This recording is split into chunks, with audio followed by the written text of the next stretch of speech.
Hello, I'm Steve Boyce, and welcome to B-Dance. Thank you for investing your valuable time with us today. This is part two of our three-part series, Close the Success Gap and Achieve Your Desired Business Outcome, how to ensure success with your digital engagement and communications programs.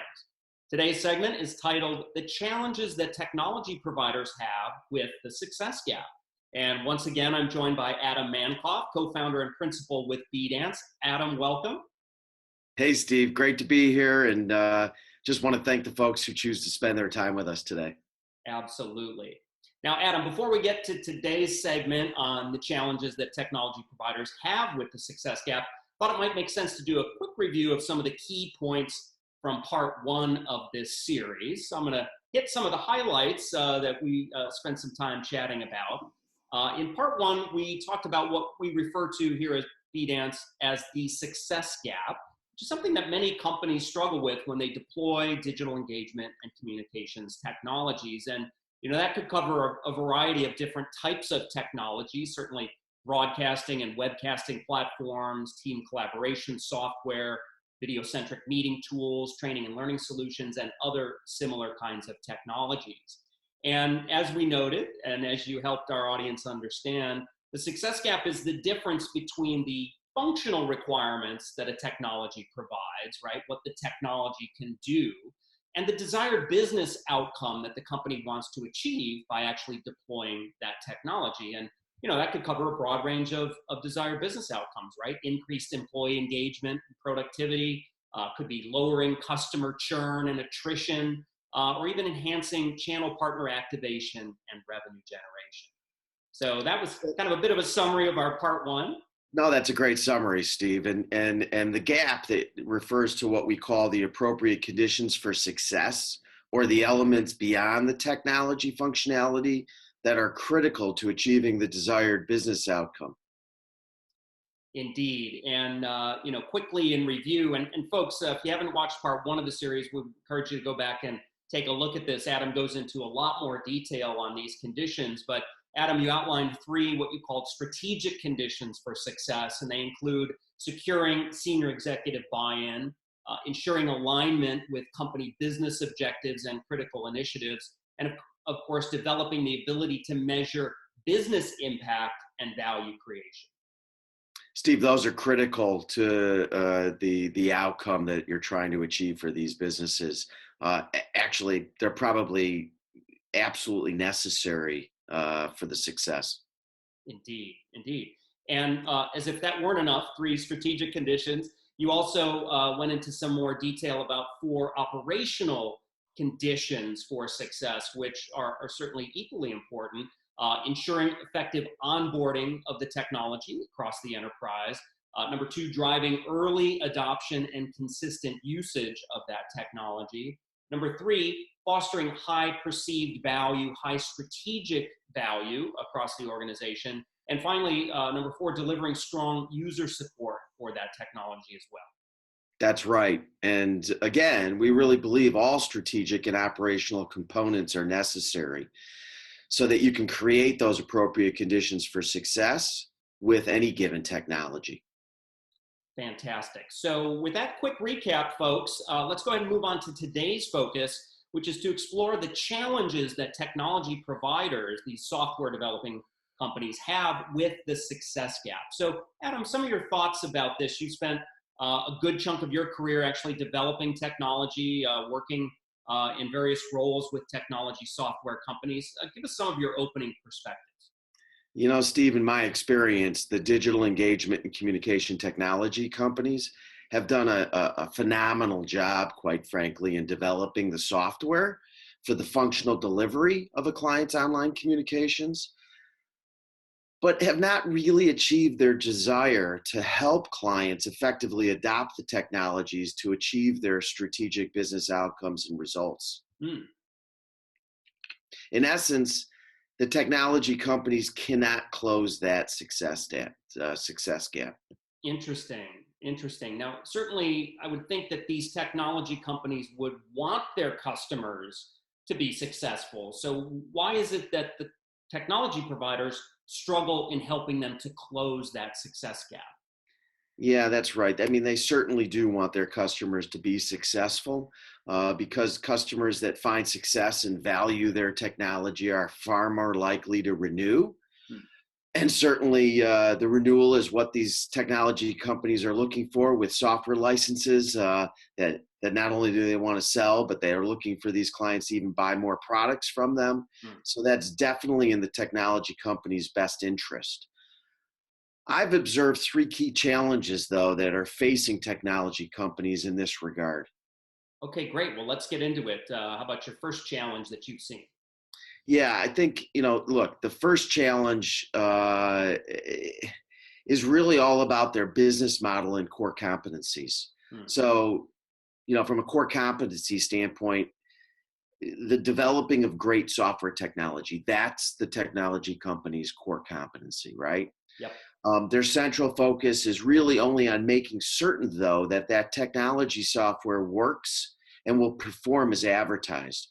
So the reliability, the scalability, the security, those are the actual focal points when you're developing this type of software. So Yeah. oftentimes, technology companies are reluctant to provide the kind of services that can help eliminate the success gap Hmm. that we've laid out, Mhm. because that requires a different set of skills from the software development. Mhm. And services are a very different model than software licensing. So, in fact, some platform providers are getting out of providing professional services because of these kinds of challenges. Interesting. And, I love how you've described the fact that technology companies certainly want their customers to be successful, but the provision of the services that help to create these appropriate conditions for success that we outlined in part one of this series really is a very different type of business, right? And a different skill and capability set than is required to develop software. So, really, really interesting observation kind of about the core competency of these tech providers. Now, why don't you talk a little bit about your second observation, the second challenge that these companies face? Has to do with motivation, Hmm. actually, which closely relates to the core competency that I discussed. But technology companies are primarily motivated to sell more software licenses. Hmm. That's where the bulk of their revenue comes from. Hmm. So they've oriented their businesses around that. As an example, incentive programs, sorry, Yeah. are focused on selling more software licenses. Uh, they're not focused on selling strategic services. Interesting. That's not where they're looking for their salespeople to spend their most and the majority of their time. It's Hmm. all about selling software licenses. Some technology providers, though, do have some very talented customer service success managers, as they might call them, or Yep. even teams. Yet, while I found that those folks to be successful at addressing some of the operational conditions for success, they really have the ability to drive more strategic conditions for success, which Right. are certainly critical to achieving desired business outcomes.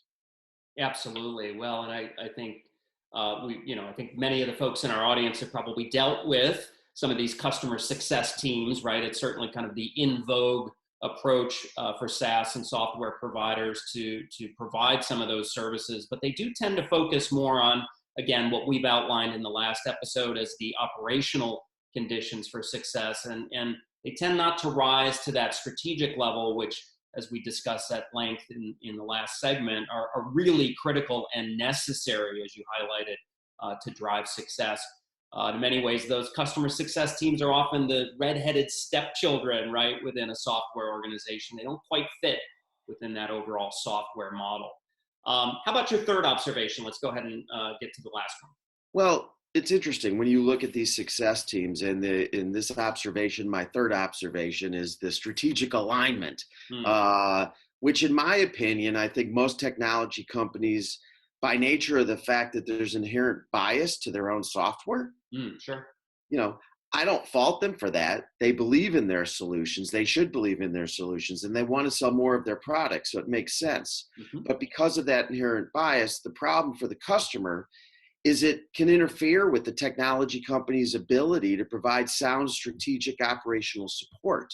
Mhm. that is aligned with the customer's best interests. So there's always that question, is this technology company really looking at my business objectives in a unbiased manner? Mhm. It's sort of like the old saying, if you're selling hammers, every problem looks like there's it's a nail. Indeed. I love that. Ultimately, though, this goes back to the fact that technology companies are primarily focused on delivering working software.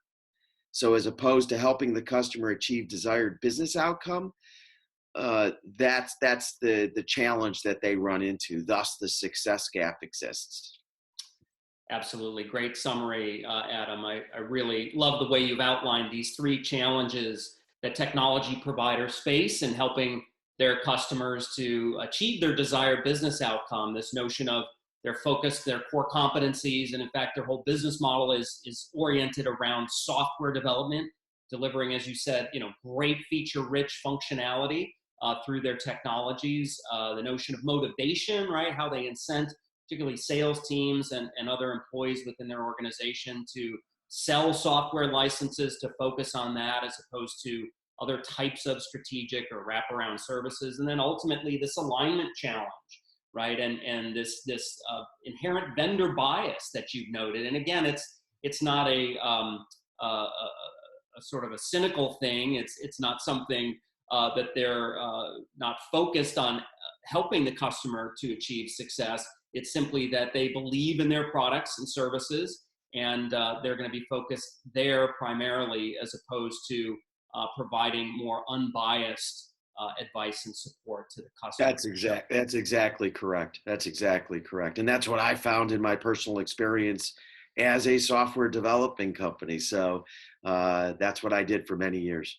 Indeed. Well, thank you, Adam, again for joining us today and for sharing your observations. It's been a great conversation, folks. We hope you have enjoyed this segment of our three-part series. But Adam, thanks again for being with us. My pleasure, Steve. Thanks for having me. And thank you to our audience for investing your valuable time with us today. We hope you enjoyed part 2 of our series. Please tune in for part 3 of this series, where Adam and I will talk about how to close the success gap and achieve your desired business outcome. And we'll bring all of this together for you in that final segment. Till then, thanks for joining us here at Beatings.